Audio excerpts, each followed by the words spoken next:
Hi there, it's Sarah. Here we go. I love our family cat, but it is the most insufferable pet at night. Before I go to bed, I'll give him plenty of opportunity to come to my room because I know eventually I'll hear that light scratching on my door at ridiculous hours of the night for him to be let in. Every night I give in and open the door and listen to his tiny claws tap across the room to jump onto my bed and fall asleep by my feet. I think he spends half of the night with my little sister and her comfortable king-size bed, then makes his way to my room. Last night, I was woken up again by the scratching, so I walked to the door mostly asleep and opened it without greeting him. I slipped right back into the comfort of my bed. I could hear the tapping on the floorboards when he jumped on my bed and under the covers to his usual spot. I began to automatically do the usual thing of stroking his head and back with my toes. My eyes opened fast. Instead of the dense, smooth fur, I felt something hairless and cold to the touch, like something dead. And then I reached the back. My toes felt like they were running across metal bars, and there was so much resistance and tug on the skin. My body froze. Its deep purring began to sound gargly and started to get louder and louder. Alarm bells went off in my brain, and signals fired through my body to jump out of bed and reach out and turn the lamp on. As soon as the light switch clicked and the room flooded with dim light, my back pressed against the wall near the bedroom door. My wide eyes burned as they adjusted, and I stared at the thing, still at the foot of my bed, all curled up and naked. It was the size of an average adult man. It was very slender, with its almost transparent skin clinging onto every bone on its body like a thin, wet shirt. Its legs and arms were unusually long, and it had enormous hands and feet attached to them. The feet and hands had disgustingly long yellow nails that were cracked on the edges. There was no hair on its body, and since its skin was so thin, I could faintly make out the contents of the inside of its body.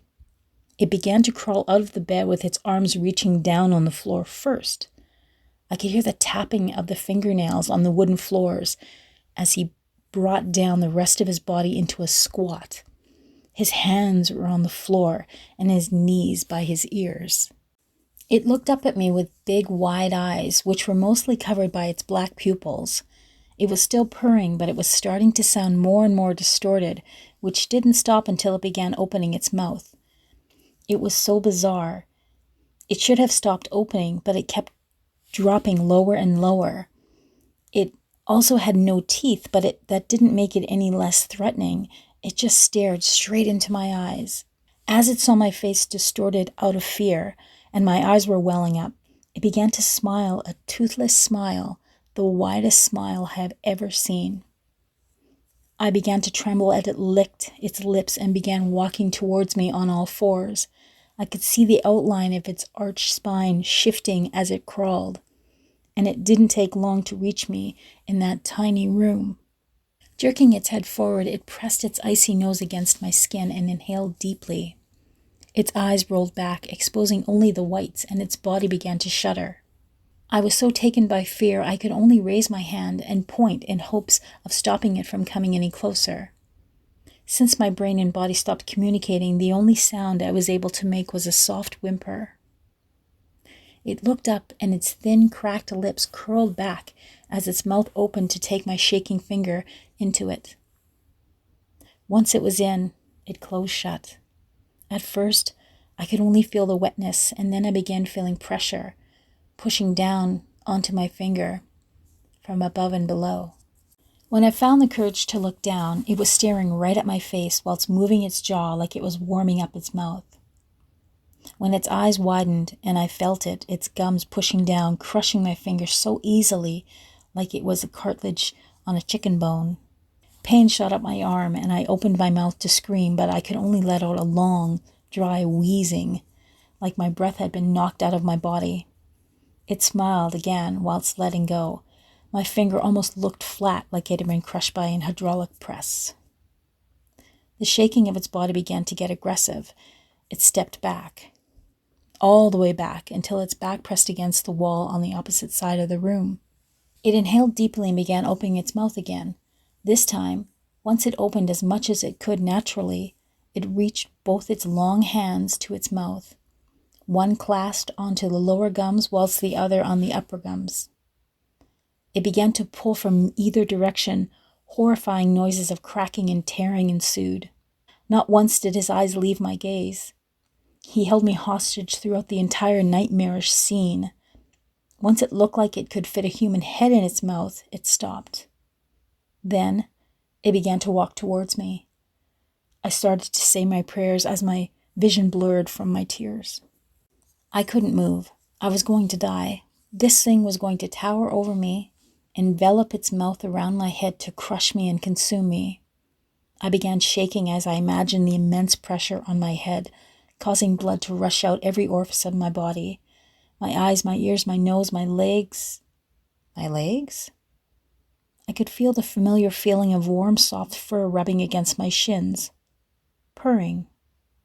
This time I knew this purr. It was my cat. And for some reason, although my body was in fear, my cat became swift and mobile. When I thought about this thing crushing my helpless cat, I looked down, grabbed it, and stood on my bed. This damn cat was fighting me and managed to leap out of my arms. He arched his back whilst the ginger hairs on his body puffed up and began hissing sharply at the monster. I noticed the monster looked scared. With its mouth wide open, it let out a sharp screech, and before I knew it, it was out the window. I have never seen anything move so fast. I was left standing on my bed, frozen again. The cat jumped onto the bed like nothing happened, rubbing against my legs a few times, and decided to crawl into a ball at my feet to sleep. My back slowly began to slide down the wall as I sat with my hero sleeping by my feet. I stared at him for what seemed like an eternity. Daylight finally began to seep into my room. Eventually, I started to hear the hustle and bustle around the house as my family began their day, but I just sat on my bed, defrosting. Then I fell onto my side and fell asleep. I avoided my family all day under the guise of illness.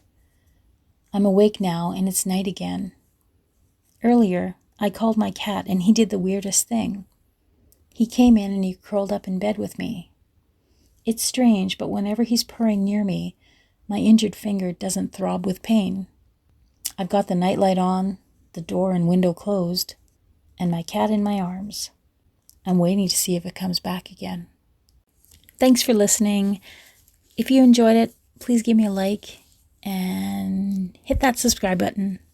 Have a great one.